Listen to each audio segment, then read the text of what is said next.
Very good morning student and welcome back to my channel. जैसे कि आपने last 2 video देखे हैं जिसमें मैंने give one word and right in one sentence सिखाया था फरवरी 2014 से लेके फरवरी 2020। तो इस सीरीज में हम देखेंगे कि उन्होंने क्या पूछा है। ये सी होता है question, select the most appropriate alternative. मतलब यहाँ पे आपको क्वेश्चंस मतलब फिल इन द ब्लैंक्स दिया जाता है और साथ ही में आपको ऑप्शंस भी दिए जाते हैं। उसमें से सही ऑप्शंस आपको सिलेक्ट करना है और फिर से रीराइट करना है। Okay, so let's see. When share are forfeited, share capital account is dash. So फरवरी 2014 में ये सवाल पूछा था, तो यहाँ पे उन्होंने ऑप्शंस दिए हैं, तो इसमें से सही ऑप्शन हमें सिलेक्ट करने हैं। So that is a debited. जब भी हम शेयर फॉरफिटेड करते हैं तो शेयर कैपिटल हमारा डेबिटेड होता है। अगर आपने मेरे वीडियोस देखे हैं ये चैप्टर के कंपनी शेयर के, तो इसमें मैंने एक्सप्लेनेशन दिया है जब जर्नल एंट्री सिखाई है। ओके, सो प्लीज अगर आपने वो वीडियोस नहीं देखे हैं, वो चैप्टर के वीडियोस नहीं देखे, तो प्लीज वो एक वीडियो देख लीजिए। Next, a bill draw on accepted 23rd November 2012 for 2 months. So what will be the due date? So ये हमकी कैलकुलेशन है। बिल ऑफ एक्सचेंज मैंने ऑलरेडी चैप्टर सिखाया है, तो हम लोग कैलकुलेशन करते हैं कि 23rd November, so that means 23rd नवंबर मतलब 11 होता है, 12 12 फॉर 2 मंथ्स। तो 2 मंथ्स मतलब ये मंथ है, तो इसमें हम 2 मंथ्स ऐड करेंगे।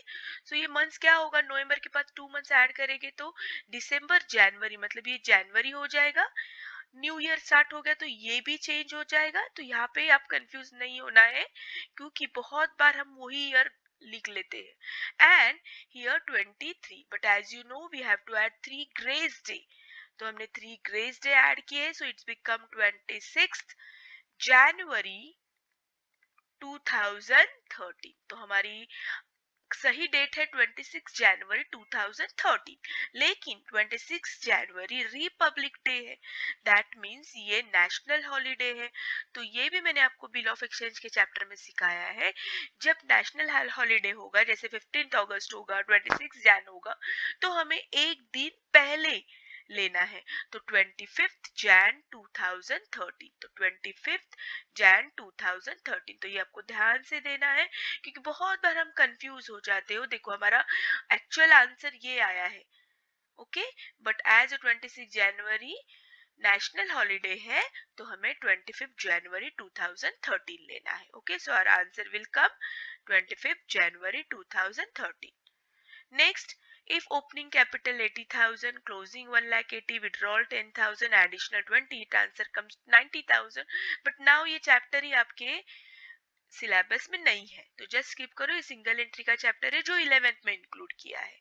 Will move to the next, asset liability transfer to realisation at there of course book value मतलब ओरिजिनल वैल्यू। जब हम इसे ट्रांसफर करते हैं तो अब याद करो, अब डिसोल्यूशन, आई होप आपका डिसोल्यूशन चैप्टर कवर हो चुका होगा, आपने किया होगा।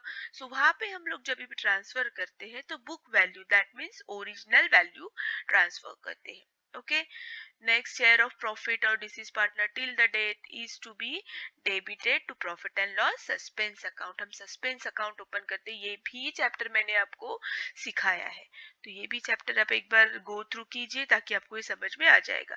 यहाँ पे मैं ज्यादा एक्सप्लेनेशन नहीं दूंगी, सिर्फ कौन से क्वेश्चन इंक्लूड हुए लास्ट 2014 से लेके अभी के 2020 तक, वही मैंने यहाँ पे इंक्लूड किए, ताकि आप एट वन साइड देख सकोगे। एग्जाम जाने से पहले एक बार आप 10 मिनट में ये सब टॉपिक कवर करोगे। Okay, so will move to the next. अक्टूबर 2014 में भी पूछा गया है, the profit loss revaluation retirement share by the of course all the partners, purchase of stationery is a revenue expenditure. ये मैंने अच्छे से आपको नॉन प्रॉफिट कंसर्न में सिखाया है। जो खर्चा बार बार आता है तो उसे कहते हैं रेवेन्यू एक्सपेंडिचर, जो कभी कभार करते हैं उसे कहते हैं कैपिटल एक्सपेंडिचर। जैसे कि purchase of machinery, construction of building, ये हम रोज नहीं करते खर्चा, so that will go in a capital expenditure. But stationery तो हमें बार बार लगती है, अगर ऑफिस है तो फाइल्स लगते हैं, पेन्स लगते हैं, प्रिंटिंग पेपर्स लगते हैं, all will go revenue expenditure. Dash means payment of bill before due date. So this is of course retirement of bill, और वही अगर ऑन ड्यू डेट होता तो honoured of bill. Generally incompleted recorded trader, single entry का question है, so just keep it. The interest on drawing is transferred to profit and loss account to credit account because interest on credit, that means partners जब cash या goods withdraw करता है personal use, that is called drawing, तो of course उसको उस पर interest पे करना होता है. सो that will goes partners capital debit side and profit and loss credit side. Okay, and कभी कभी ये भी आता है कि कितने परसेंट होता है, सो 6% होता है interest. Okay, will move to the next. Dissolution expenses are credited to cash and bank account. Of course खर्चा होता है तो cash goes out, so that will go credit. जिन्होंने ये सब चैप्टर अच्छे से किए हैं उन्हें ये बहुत आसान जाएगा. Okay, prepaid expenses of course shown on asset side. अब ये फिर से उन्होंने कैलकुलेशन दिया है, देखो यहाँ पे अब आप कैलकुलेट करो कितने मंथ्स के लिए, 4 मंथ्स है तो सितंबर में 4 मंथ्स ऐड करो. सो अक्टूबर, नवंबर, दिसंबर, अगेन जैन. सो जैन चेंज हुआ है, न्यू ईयर स्टार्ट हुआ है तो ये भी चेंज होगा. सो आप ट्राई करो, आंसर चेक करो करेक्ट है क्या. Capital balance of course transfer by statement of affair, तो ये चैप्टर आपको नहीं है.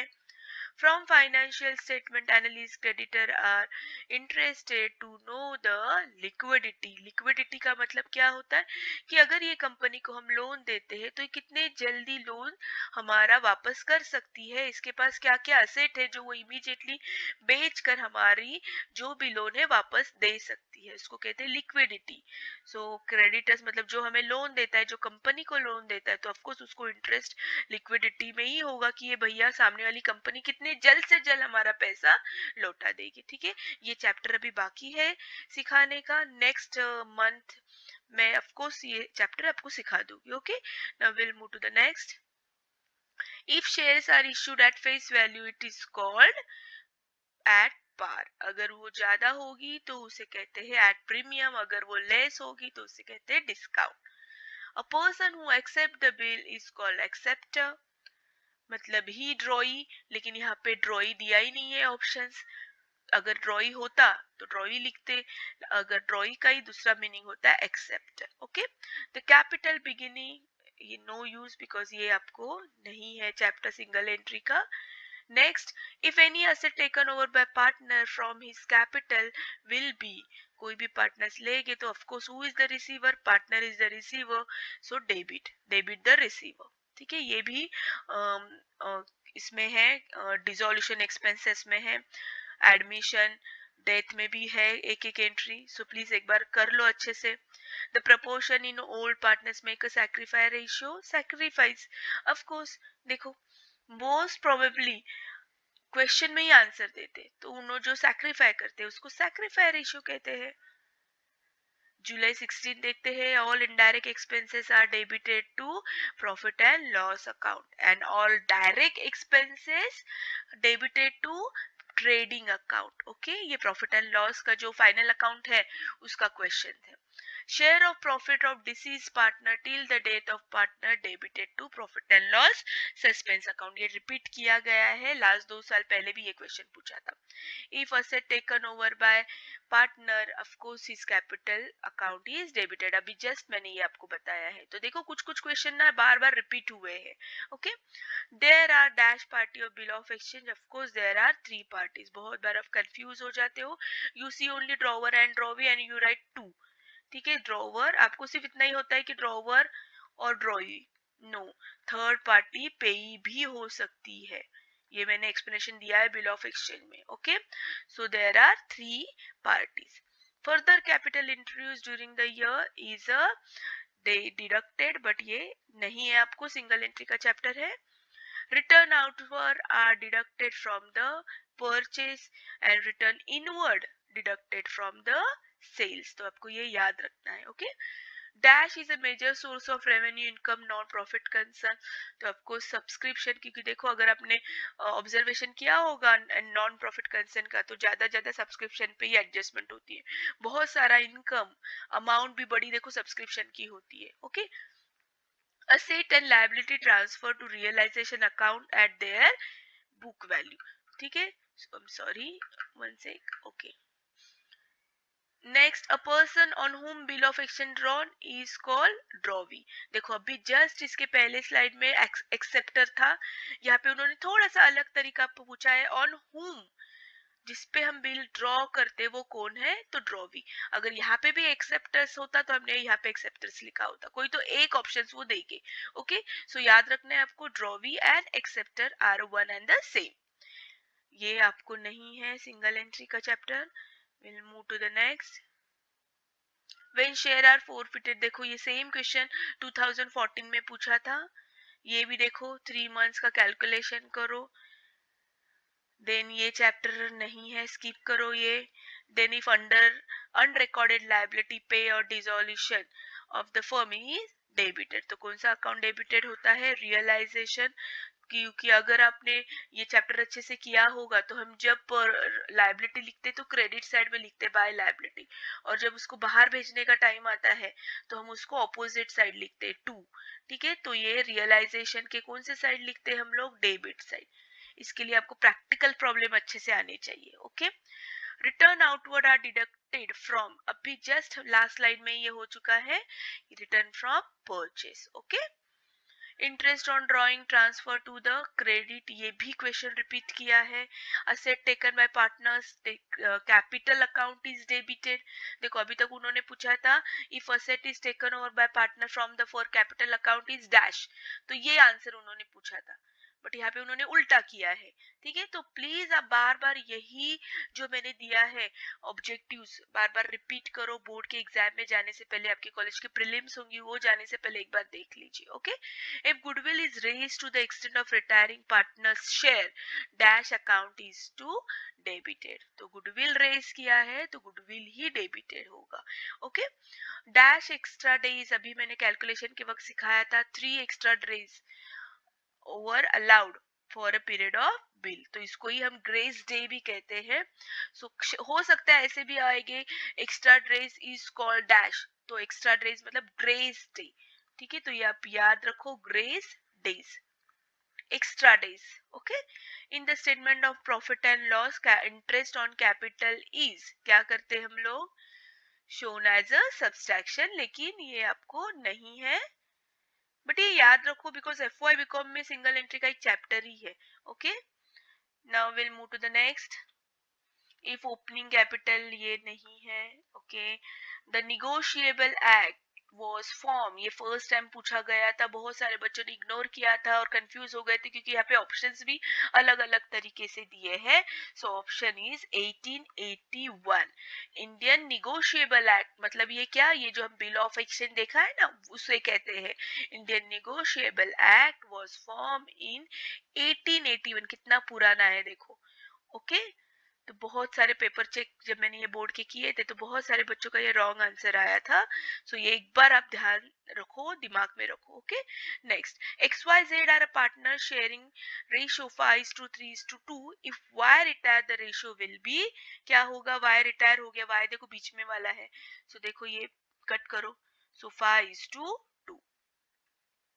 The issue of debenture less than the face value is called at discount, अभी मैंने पहले ही देखो आया था 3-4 स्लाइड पहले कि सेम होगा तो उसे कहते हैं एट पार, लेकिन लेस है तो उसे कहते हैं एट डिस्काउंट। यही अगर दिया होता मोर तो होता premium. Okay, a bill is drawn on T, again देखो कैलकुलेशन बहुत बार दिया है, सो प्लीज कैलकुलेशन आप करो और मुझे आंसर बता दो।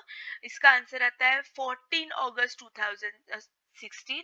एक्चुअल जब कैलकुलेशन करोगे तो ये आंसर आएगा, बट अभी मैंने आपको एक्सप्लेनेशन दिया है कि नेशनल हॉलिडे होगा जैसे 15 अगस्त, 26 जनवरी, तो हमें एक दिन पहले का डेट लेना है, सो इसलिए यहाँ पे उन्होंने लिया है 14 अगस्त 2016। प्लीज कैलकुलेशन करो, ये 4th टाइम पूछा है उन्होंने कैलकुलेशन, दैट मीन्स उन्होंने ये एक मार्क कैलकुलेशन को रखा ही है।